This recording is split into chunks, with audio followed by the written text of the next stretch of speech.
Assalamualaikum warahmatullahi wabarakatuh. Selamat pagi, salam sejahtera untuk semua. Yang terhormat Ibu Cynthia Nurika Irma, Magister Pendidikan, selaku dosen mata kuliah telaah kurikulum, serta teman-teman yang saya cintai dan saya banggakan. Alhamdulillah, hari ini saya dan rekan saya akan mempresentasikan hasil diskusi kelompok kami mengenai ruang lingkup kurikulum dan implementasinya di SMP. Saya selaku moderator akan menyerahkan kepada rekan saya, Mbak Amel atau Fitri Nur Amelia dengan NIM 404200003. Kepadanya saya persilahkan. Baik, terima kasih Mbak Septi. Selanjutnya, pengertian pendidikan. Pendidikan adalah suatu hal yang penting karena salah satu fungsi dari pendidikan adalah untuk mengembangkan kemampuan yang telah dimiliki peserta didik agar lebih berkembang lagi. Suatu pendidikan akan memberi pengajaran kepada peserta didik untuk mencari tahu, menemukan, menyelesaikan masalah, dan melatih dirinya sendiri. Oleh karena itu, pendidikan menjadi suatu hal penting yang harus ditempuh oleh setiap manusia agar terus berkembang. Dalam suatu pendidikan tidak terlepas dari adanya kebijakan kurikulum. Kurikulum sebagai rancangan pendidikan memiliki kedudukan strategis dalam seluruh aspek kegiatan pendidikan. Di dalam pendidikan seringkali kurikulum terabaikan, padahal kurikulum justru memiliki posisi yang sangat penting dan strategis. Sejak Indonesia memproklamasikan kemerdekaan pada tanggal 17 Agustus 1945, telah beberapa kali dilakukan pembaruan atau inovasi kurikulum pendidikan dasar dan menengah. Sejarah perkembangan kurikulum di Indonesia memperlihatkan telah diadakan 9 kali minimal pembaruan kurikulum termasuk inovasi atau pengembangan kurikulum pada tahun 2013 yang dikenal dengan kurikulum 2013. Seiring berjalannya waktu, semakin berkembang pula kurikulum pendidikan di Indonesia. Perkembangan kurikulum terjadi pada tahun 1947,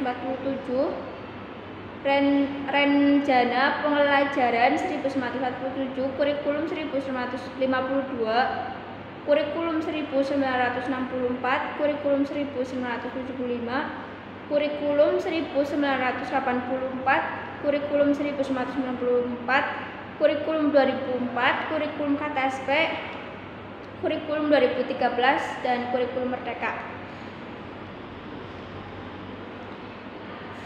Selanjutnya, pengertian kurikulum. Kurikulum secara etimologis yaitu berasal dari bahasa Yunani yang berarti kurir, yang artinya pelari, atau curer, yang berarti tempat berpacu. Jadi istilah kurikulum berasal dari dunia olahraga pada zaman Romawi kuno yang di Yunani, yang berarti jarak yang harus ditempuh oleh pelari dari garis start sampai finish. Kurikulum merupakan deskripsi dari visi, misi, dan tujuan pendidikan suatu institusi atau lembaga pendidikan. Kurikulum juga merupakan sentral muatan-muatan nilai yang akan ditransformasikan kepada para peserta didik untuk mencapai tujuan pendidikan. Kurikulum sebagai rencana pembelajaran merupakan suatu program dan rencana pendidikan yang disesuaikan untuk pembelajaran siswa. Bagi pihak guru, kurikulum berfungsi sebagai pedoman dan melaksanakan kegiatan pembelajaran bagi kepala sekolah atau kepala madrasah dan pengawas. Kurikulum berfungsi sebagai pedoman dalam melaksanakan supervisi atau pengawasan bagi orang tua. Kurikulum berfungsi sebagai pedoman dalam membimbing anaknya belajar di rumah. Bagi masyarakat, kurikulum berfungsi sebagai pedoman untuk memberikan bantuan bagi terselenggaranya proses pendidikan di sekolah atau madrasah. Adapun bagi peserta didik, kurikulum berfungsi sebagai pedoman dalam melaksanakan kegiatan belajar. Selain pedoman bagi peserta didik, kurikulum memiliki 6 fungsi penting dan strategis yaitu Yang pertama, fungsi persiapan, fungsi pemilihan, fungsi diferensiasi, fungsi penyesuaian, fungsi mengintegrasian, dan fungsi diagnostik. Tujuannya adalah sesuatu yang ingin dicapai pada kurikulum pada dasarnya sama dengan tujuan pendidikan. Tujuan kurikulum memegang peran penting, akan mengarahkan semua kegiatan pengajaran dan mewarnai komponen-komponen kurikulum lainnya. Tujuan kurikulum dirumuskan berdasarkan dua hal. Yang pertama, perkembangan tuntunan, yang kedua, kebutuhan masyarakat, yang ketiga, didasari oleh pemikiran-pemikiran yang terarah pada tercapainya nilai-nilai filosofis, terutama filsafat negara.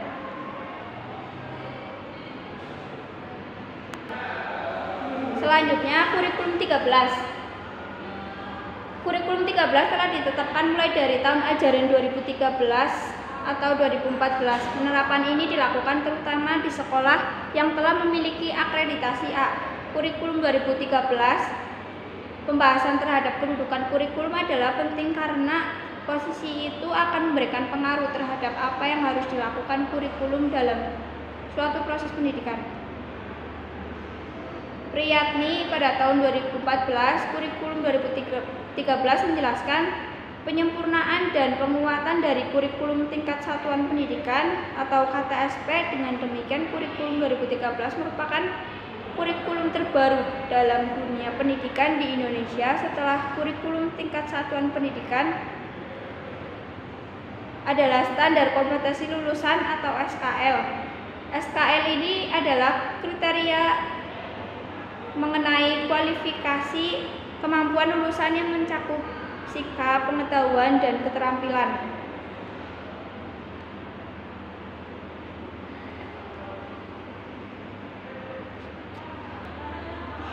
SKL merupakan acuan utama pengembangan standar isi, standar proses, standar penilaian pendidikan, dan tenaga kependidikan, standar sarana dan prasarana, dan standar pengolahan, serta standar pembiayaan.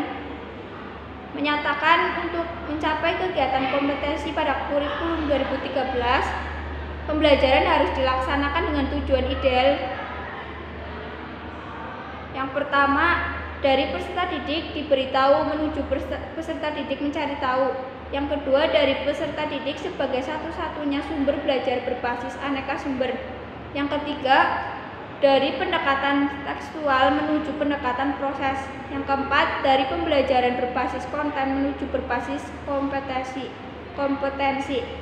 Yang kelima, dari pembelajaran parsial menuju pembelajaran terpadu. Yang keenam, dari pembelajaran yang menekankan jawaban tunggal menuju jawaban multidimensi. Yang ketujuh, dari pembelajaran verbalisme menuju soft skill. Pembelajaran yang mengutamakan kebudayaan dan pemberdayaan, nilai-nilai ing ngarso sung tulodo ing madya mamengkurso tuturi handayani. Pembelajaran berlangsung di rumah, di sekolah, dan di masyarakat. Pembelajaran yang menerapkan prinsip siapa saja adalah pendidik, peserta didik, dan di mana saja adalah kelas. Selanjutnya, kurikulum revisi. Kurikulum 2013 revisi. Kurikulum 2013 revisi merupakan perbaikan dari kurikulum sebelumnya, sejalan dengan perkembangan zaman yang menurut adanya perubahan kurikulum terjadi. Perubahan kurikulum ini tidak mengubah namanya, hanya saja ada tambahan kata revisi di belakangnya. Terdapat 10 perubahan yang menjadi poin penting dalam kegiatan dalam kurikulum 2013 tersebut, termasuk perubahan dalam pelaksanaan penilaian. Ke-10 perubahan yang menjadi poin penting dalam kegiatan tersebut ialah: yang pertama, nama kurikulum tidak berubah menjadi kurikulum nasional. Yang kedua, penyederhanaan aspek penilaian peserta didik oleh guru pada kurikulum 2013 yang baru. Yang ketiga, tidak adanya pembatasan pada proses berpikir peserta didik pada kurikulum 13 yang baru di semua jenjang pendidikan. Yang kelima, penerapan teori jenjang 5M pada kurikulum 2013 yang baru. Yang keenam, menggunakan metode pembelajaran aktif. Yang ketujuh, meningkatkan hubungan kompetensi inti KI dan kompetensi dasar atau KD. Yang kedelapan, penilaian sikap. KI 1 dan KI 2 sudah ditiadakan setiap mata pelajaran hanya agama dan PPKN. Namun kompetensi inti tetap dicantumkan dalam penulisan rencana pelaksanaan pembelajaran atau RPP. Skala penilaian menjadi 1 sampai 100. Penilaian sikap nilainya kurang. Namun peserta didik diberikan pembelajaran ulang terlebih dahulu. Nilai remedi inilah yang dicantumkan dalam hasil 9. Dalam hasil, perubahan istilah dalam kurikulum 2013 revisi berdasarkan Permen nomor 53 tahun 2015 dinyatakan tidak berlaku karena dirubah menjadi penilaian kurikulum 2013 direvisi sebagai berikut. Yang pertama, istilah KKM berubah istilah dengan KBM. KBM Konsentrasi Belajar Minimal. Yang kedua, istilah UH berubah istilah dengan PH semester. Istilah UAS berubah istilah dengan PAS penilaian akhir semester atau ganjil dan genap. Istilah UKK berubah PAT penilaian akhir tahun. Soal dalam PAT terdiri dari materi semester ganjil sebesar 25% dan semester genap 75%. Selanjutnya, kurikulum merdeka merupakan kurikulum dengan pembelajaran intrakurikuler yang beragam. Konten akan lebih optimal agar peserta didik memiliki cukup waktu untuk mendalami konsep dan menguatkan kompetensi. Guru memiliki keleluasan untuk memilih berbagai perangkat ajar sehingga pembelajaran dapat disesuaikan dengan kebutuhan belajar dan minat peserta didik. Kebijakan Merdeka Belajar dilaksanakan untuk percepatan pencapaian tujuan nasional pendidikan, yaitu meningkatkan kualitas sumber daya manusia di Indonesia yang mempunyai keunggulan dan daya asing yang dibandingkan dengan negara-negara lainnya. Kualitas sumber daya manusia yang unggul dan berdaya saling diwujudkan kepada peserta didik yang berkarakter mulia dan memiliki penalaran tingkat tinggi, khususnya dalam literasi dan numerasi. Merdeka Belajar merupakan kebijakan dari Kementerian Pendidikan dan Kebudayaan Republik Indonesia. Kurikulum ini ditetapkan dengan tujuan untuk melatih kemerdekaan dan dalam berpikir peserta didik. Inti paling penting dari kemerdekaan berpikir itu ditujukan kepada guru. Jika guru dalam mengajar belum merdeka dalam mengajar, tentu peserta didik juga ikut tidak merdeka dalam berpikir. Merdeka Belajar menjadi suatu terobosan baru Menteri Pendidikan dan Kebudayaan Republik Indonesia untuk menjadikan proses pembelajaran di setiap sekolah menjadi lebih efektif dan efisien.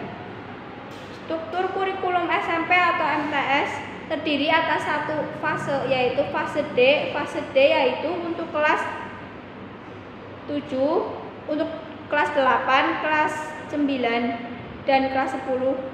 Struktur kurikulum SMP atau MTS terbagi menjadi dua, yaitu pembelajaran intrakurikuler dan proyek penguatan profil pelajar Pancasila dialokasikan sekitar 25% total CP per tahun. Materi selanjutnya yaitu pengembangan kurikulum 2013 revisi ke kurikulum merdeka. Di Indonesia, kurikulum terus-menerus mengalami perubahan atau mengalami pengembangan. Sejak Indonesia merdeka sampai saat ini, paling tidak itu ada sekitar 14 kali perubahan, yaitu pada zaman Orde Lama atau zaman Presiden Soekarno berkuasa pernah terjadi 3 kali perubahan kurikulum,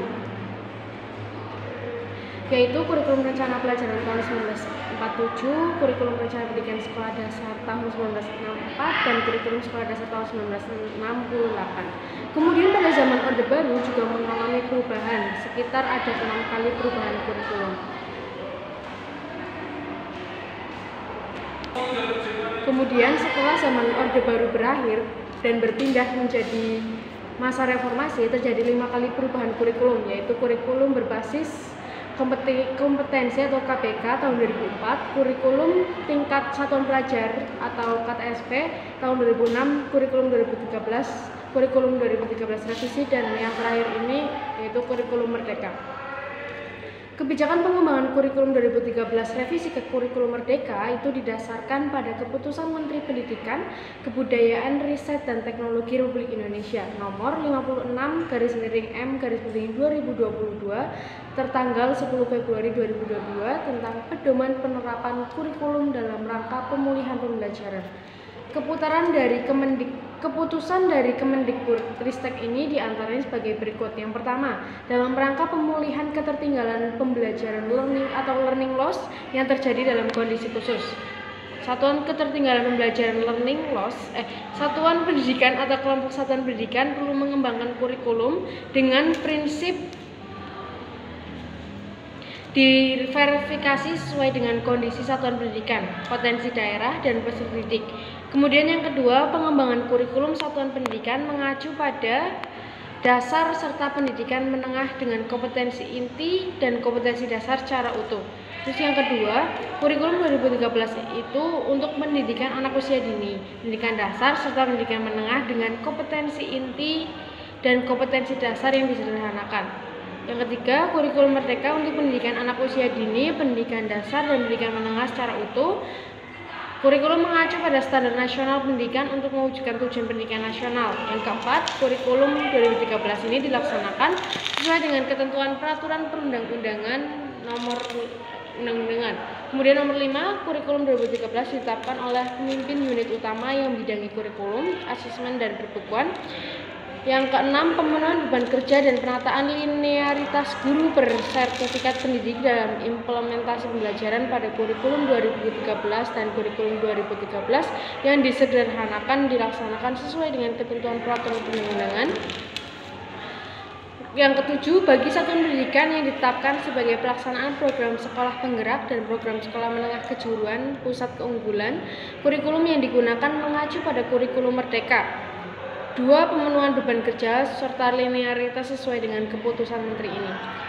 Kemudian yang ke-8, pelaksanaan kurikulum 2013 yang disederhanakan dapat diberlakukan secara serentak mulai kelas 1 sampai dengan kelas 12. Nomor 9, pelaksanaan kurikulum merdeka diberlakukan secara bertahap. Nomor 10, pelaksanaan kurikulum menggunakan buku teks utama yang ditetapkan oleh pemimpin unit utama yang bidangi kurikulum, asesmen, dan perbukuan atas nama Menteri Pendidikan, Kebudayaan, Riset, dan Teknologi. Kemudian yang 11, buku teks utama yang digunakan dalam pelaksanaan pembelajaran dievaluasi secara berkala sebagai dasar revisi dan ditetapkan kembali oleh pemimpin unit utama yang bidangi kurikulum, asesmen, dan perbukuan.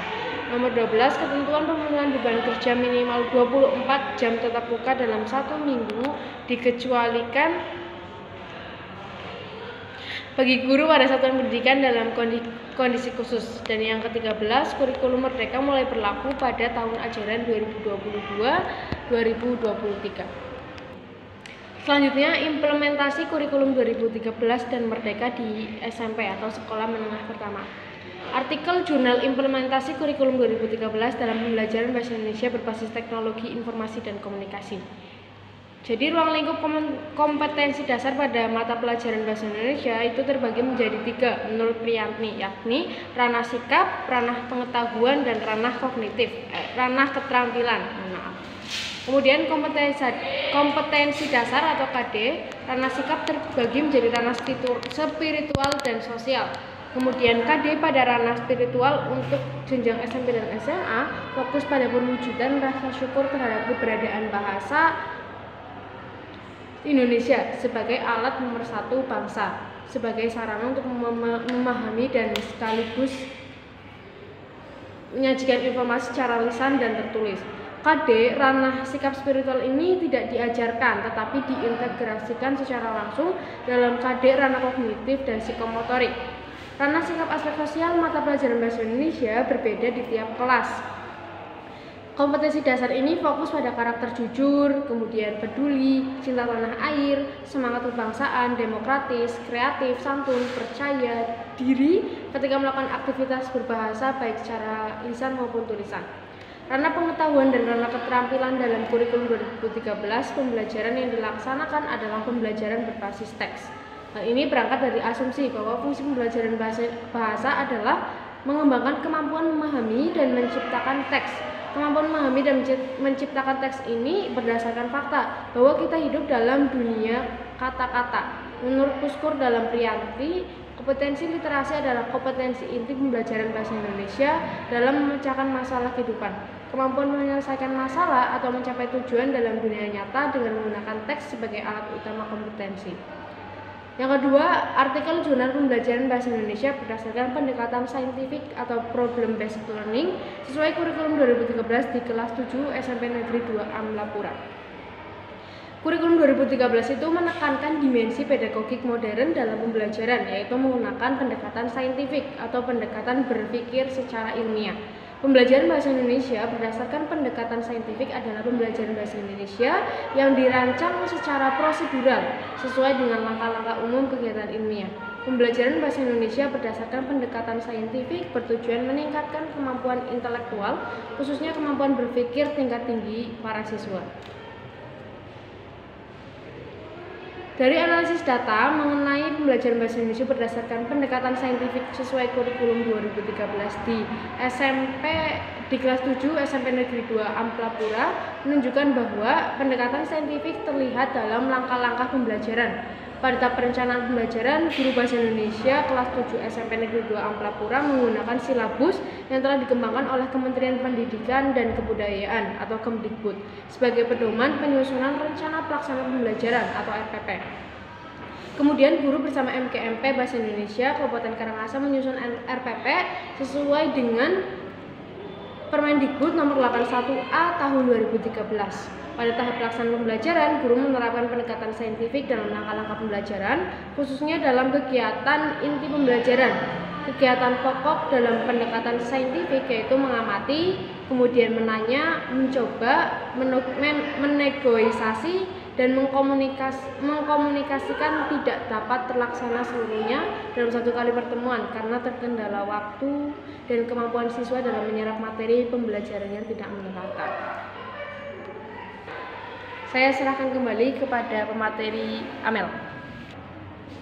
Selanjutnya, artikel jurnal kesiapan sekolah terhadap implementasi kurikulum Merdeka studi kasus di SMP Negeri 5 Padang Panjang.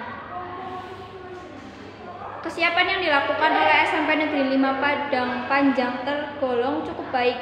Hal ini telah terbukti dari berbagai kebutuhan yang dibutuhkan dalam mengimplementasikan kurikulum Merdeka dapat disiapkan dengan sebaik mungkin walaupun belum maksimal.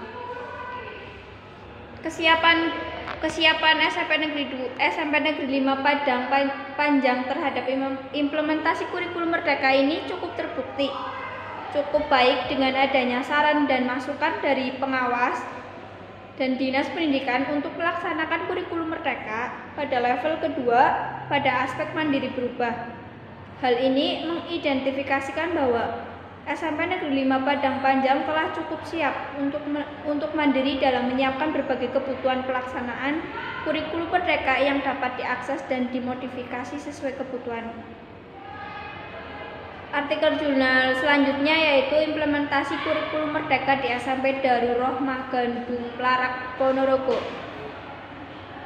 Implementasi kurikulum Merdeka di SMP Darul Rohmah Gandung Pelarak Ponorogo merupakan bentuk komitmen sekolah dalam menanggulangi fenomena learning loss di SMP akibat perubahan sistem pembelajaran selama masa pandemi COVID-19. Kurikulum Merdeka tersebut diterapkan khususnya bagi peserta didik kelas 8 tahun ajaran 2022 sampai 2023. Dengan ketentuan mereka tetap mendapatkan pembelajaran semua mata pelajaran yang ada dalam struktur kurikulum 2013 dengan tambahan suatu proyek setiap 4 bulan. Alokasi jam pelajaran proyek tersebut diperoleh dengan pengurangan 1 jam pelajaran dari setiap mata pelajaran wajib dalam struktur kurikulum. Struktur kurikulum, tema, modul, serta pelaksanaan proyek menjadi tanggung jawab tim KOSP atau Kurikulum Operasional Satuan Pendidikan yang secara khusus dibentuk oleh sekolah untuk mengimplementasikan kurikulum Merdeka serta mendampingi peserta didik selama pelaksanaan proyek. Selanjutnya, simpulan dari beberapa artikel jurnal yaitu kurikulum adalah suatu hal penting sebagai dasar dari pendidikan. Di Indonesia sudah beberapa kali berubah kurikulum hingga menjadi kurikulum merdeka yang belum sepenuhnya ditetapkan menjadi kurikulum nasional. Kebanyakan dari sekolah-sekolah yang menerapkan kurikulum merdeka adalah jenjang awal seperti pada kelas 1 SMP maupun 1 SMA. Untuk kelas 2 dan kelas 3 SMP atau SMA masih menggunakan kurikulum 2013. Terima kasih saya ucapkan kepada Ibu Cynthia selaku dosen mata kuliah telaah kurikulum serta rekan saya. Mohon maaf apabila banyak salah kata dan perbuatan. Saya tutup. Wassalamualaikum warahmatullahi wabarakatuh.